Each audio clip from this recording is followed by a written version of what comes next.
So blood test எடுத்து டாக்டரை பார்க்குறது 2 பேருமே. இவங்களுக்கு என்னென்ன டெஸ்டோஸ்டெரோன் டெஸ்ட்டோ இல்லை அந்த ஒரு 90-100 டெஸ்ட் இருக்கு இல்லையா, அந்த டெஸ்ட்டை ஒரே பிளட் டெஸ்ட்டில் எடுப்பாங்க.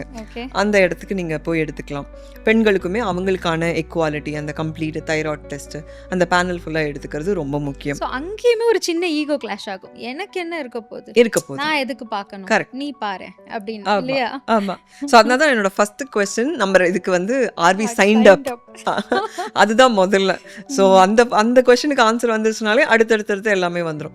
அடுத்தது எஸ்டிடிஸ் பற்றிலாம் கூட பேசுறது இஸ் குட்.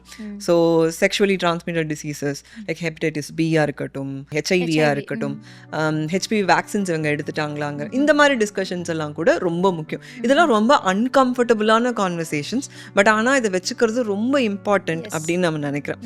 ஏன்னா எல்லாருமே இன்டிமெசியில் இல்லை எப்படி ஒரு குழந்தைய பெற்றுக்கிறது, அந்த குழந்தைய எந்த ஸ்கூலில் அனுப்புறது, என்ன பேர் வைக்கிறது, அது மாதிரி தேவையில்லாத விஷயங்களை அப்போ டிஸ்கஸ் பண்ணுவாங்க. பட் இந்த மாதிரி விஷயங்களை டிஸ்கஸ் பண்ணுறது ரொம்பவே இம்பார்ட்டன்ட்.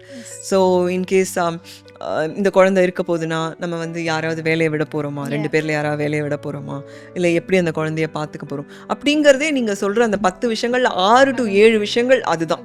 அதுக்கப்புறமா தான் நீங்கள் ஃபினான்ஷியலி பிளான் பண்ணுறது இருக்கணும். So are we ready for it financially? ஏன்னா குழந்தை is also an expensive thing இல்லையா? இப்போ இன்னைக்கு குழந்தை பிறந்ததுலேருந்து ஹாஸ்பிட்டலில் சேர்த்து ஒரு டெலிவரி அப்படிங்கிறதுலேருந்து ஆரம்பித்து ஸ்கூலில் சேர்க்கறதுலேருந்து it's also very expensive. Are we planned for that financially அப்படிங்கிறது தான் அடுத்த 3 விஷயங்கள் அவங்க பிளான் பண்ண போகிறது.